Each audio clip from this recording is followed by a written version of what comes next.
आशिका ये कहानी है आशिका की। एक गरीब लड़की जिसने दिन रात मेहनत करके आईईएस बनने का सपना पूरा किया। लेकिन एक दिन गलती रास्ते पर उसने भ्रष्ट एमएलए को सड़क पर थप्पड़ मार दिया।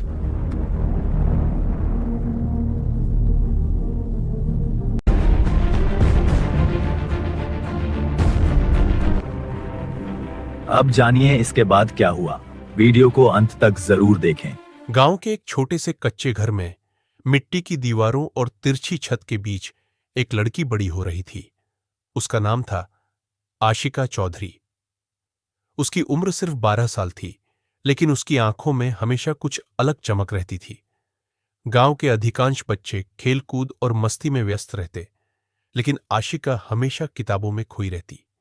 उसकी मां सुमित्रा घर के कामकाज में व्यस्त रहती और पिता रामपाल खेतों में दिन भर काम करके घर लौटते।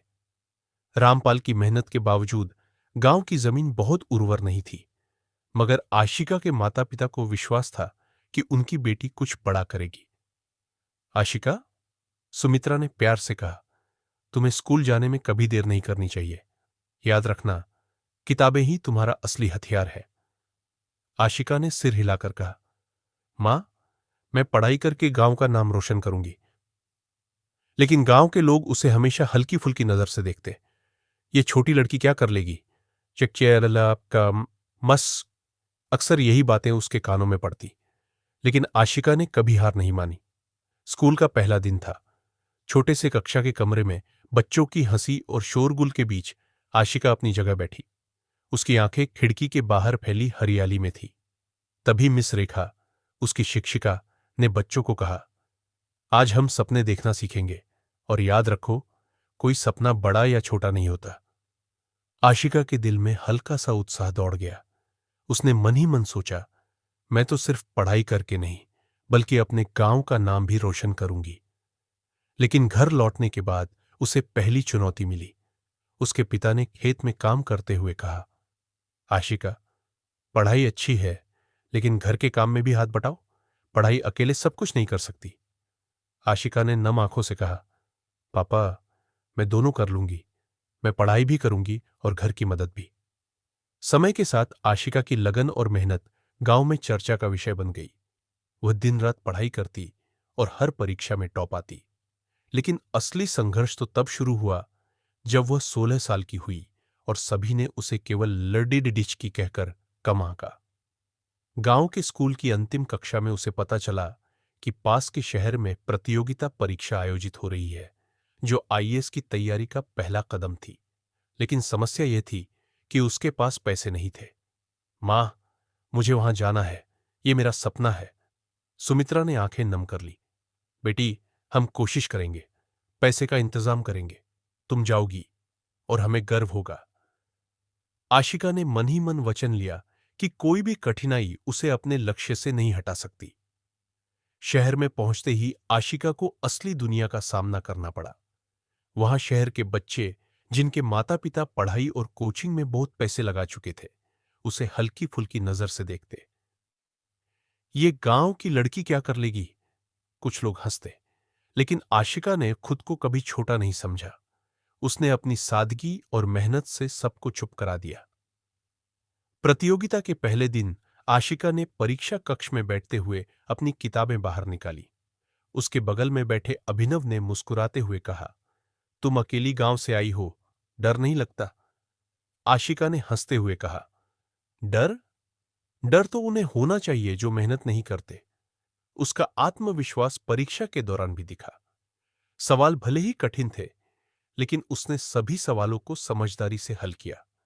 कुछ महीनों की कड़ी मेहनत के बाद परिणाम आया। आशिका ने प्रतियोगिता में सिटी लेवल पर पहला स्थान प्राप्त किया। गांव में उसकी खबर फैल गई। हर कोई गर्व से कह रहा था, यह हमारी आशिका है। लेकिन सफलता का असली जख्म तब मिला जब उसे पता चला कि कुछ लोग उसके गांव में उसके नाम का गलत प्रचार कर रहे थे। उन्होंने कहा, आईएएस बनने की सोच रही है, लेकिन लड्डे की है, क्या करेगी? आशिका ने अपने माता पिता की ओर देखा। उनके चेहरे पर भरोसा और आशा थी, और इसी भरोसे ने उसे और मजबूत किया। उसने तय किया कि हर एक व्यक्ति जो उसे कम आंकेगा उसे अपनी सफलता से चुप कराएगी।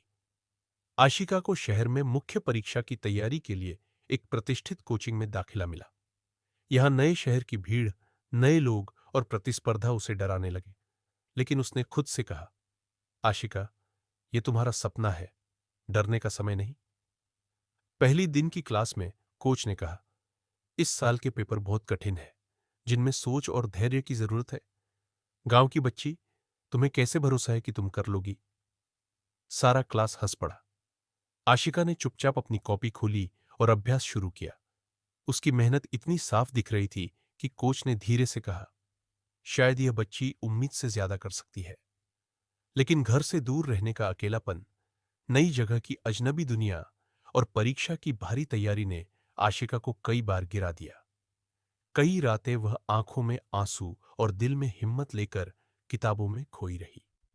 एक दिन उसने अपने पिता को फोन किया, पापा, कभी कभी लगता है कि मैं हार जाऊंगी। रामपाल ने प्यार से कहा, बेटी, हार केवल वही मानते हैं जो कोशिश छोड़ देते हैं। तुम्हारे अंदर वो ताकत है जो हर मुश्किल को पार कर सकती है। रामपाल की बातें आशिका के दिल में उतरी।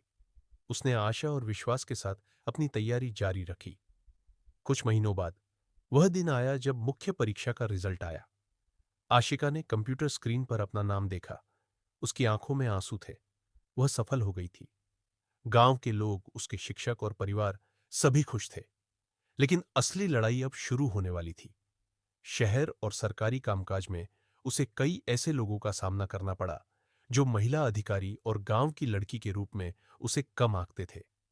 आशिका ने तय किया कि अब उसके कदम सिर्फ उसके लिए नहीं, बल्कि गांव के बच्चों, महिलाओं और हर उस व्यक्ति के लिए होंगे जिसे अवसरों से वंचित किया गया। आशिका अब आईएएस अधिकारी बन चुकी थी। उसका पहला पोस्टिंग एक छोटे शहर में था, जहां भ्रष्टाचार, राजनीतिक दबाव और सामाजिक अन्याय आम बात थे। शहर की गलियों में केवल वो लोग सुरक्षित थे जो सत्ता या पैसों के दम पर अपना हक जताते थे। लेकिन आशिका का दृष्टिकोण अलग था। उसके लिए न्याय और ईमानदारी ही सबसे बड़ी ताकत थी। पहले दिन ही उसे पता चला कि शहर में एक बड़े प्रमुख नेता, विजय राठौर, अपने आदमियों के जरिए छोटे व्यापारियों और गरीब लोगों का शोषण कर रहा था। वह लोग सरकारी नियमों को ताक पर रखकर उन्हें डराते थे और अवैध तरीके से संपत्ति हड़पते थे। आशिका के सामने पहला केस था। एक वृद्ध महिला, मीरा देवी, जिनके छोटे से दुकान को विजय राठौर के गुंडे जबरदस्ती बंद करवाने आए थे। मैडम, अगर आप कुछ नहीं करेंगी तो हमारी पूरी मेहनत नष्ट हो जाएगी, मीरा देवी रोते हुए बोली। आशिका ने शांत आवाज में कहा, डरो मत, मैं आपका हक दिलाऊंगी। कानून हर किसी के लिए है, चाहे वह गरीब हो या ताकतवर। आशिका ने तुरंत टीम बनाई। अपने भरोसेमंद अफसर एसपी, डीएसपी और कुछ ईमानदार पुलिसकर्मियों के साथ उसने शहर में छुपे भ्रष्टाचार के सारे सुराग इकट्ठा करना शुरू किया।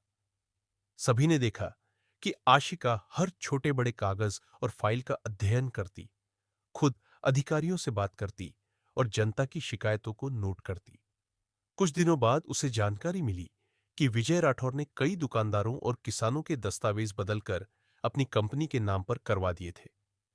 यह मौका है, आशिका ने अपने आप से कहा। अब इसे पकड़ना होगा। आशिका ने विजय राठौर को बुलाया। राठौर जी, आपने कई लोगों के हक का उल्लंघन किया है। कानून के अनुसार आपको जवाब देना होगा। विजय हंसते हुए बोला, छोटी लड़की, तुम क्या करोगी? मैं तो शहर का सबसे ताकतवर आदमी हूं।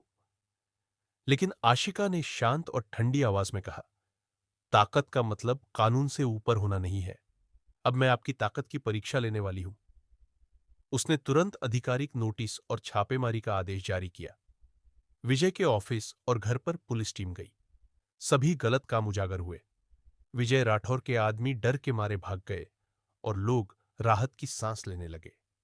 आशिका ने गांव और शहर के लोगों को बताया कि सिर्फ पद या शक्ति से नहीं, बल्कि साहस और ईमानदारी से बड़ा बदलाव लाया जा सकता है। अगर एक साधारण लड़की अपने सपनों के लिए लड़ सकती है, उसने सभा में कहा, तो हर महिला, हर बच्चा और हर गरीब भी अपने हक के लिए खड़ा हो सकता है। उसकी बातें लोगों के दिलों में घर कर गई। लोग अब डरने की बजाय अपने हक की मांग करने लगे। लेकिन विजय राठौर हार मानने वाला नहीं था। उसने अवैध तरीकों से आशिका को फंसाने की योजना बनाई। उसने मीडिया में झूठी खबरें चलवानी शुरू कर दी कि आशिका अपने पद का दुरुपयोग कर रही है। गांव और शहर में अफवाहें फैल गई। लोगों ने सवाल उठाए, क्या सच में वह आईएएस सही काम कर रही है? लेकिन आशिका ने धैर्य नहीं खोया। उसने सबूतों के साथ प्रेस कॉन्फ्रेंस की योजना बनाई। आशिका ने सबूतों के साथ मीडिया के सामने रखा कि विजय राठौर ने कैसे गरीबों का हक छीनने की कोशिश की और कानून का दुरुपयोग किया। ऑडियो, वीडियो और दस्तावेज सब पेश किए गए। सभी ने देखा कि कैसे उसने पूरे शहर में ईमानदारी और साहस से भ्रष्टाचार का पर्दाफाश किया। विजय राठौर को गिरफ्तार किया गया। जनता ने राहत की सांस ली। आशिका ने अपने गांव लौटकर देखा। माता पिता और गांव वाले उसके लिए गर्व महसूस कर रहे थे। बेटी, तुम्हारा संघर्ष सबको सिखाता है कि मेहनत और ईमानदारी से सब संभव है। रामपाल ने आंखों में आंसू भरकर कहा। आशिका ने मुस्कुराते हुए कहा, यह सिर्फ मेरी जीत नहीं है, यह हर उस व्यक्ति की जीत है जिसने अपने सपनों पर विश्वास रखा। कहानी का संदेश आशिका की कहानी बताती है कि साधारण लड़की भी असाधारण कर सकती है। संघर्ष, हिम्मत और ईमानदारी से कोई भी शक्ति झुक सकती है। गांव की मिट्टी से आई आशिका ने शहर और सत्ता के खेल को बदल दिया और उसने दिखाया कि सपनों को सच करने के लिए उम्र, लिंग या परिस्थिति मायने नहीं रखती। सिर्फ हिम्मत और मेहनत जरूरी है।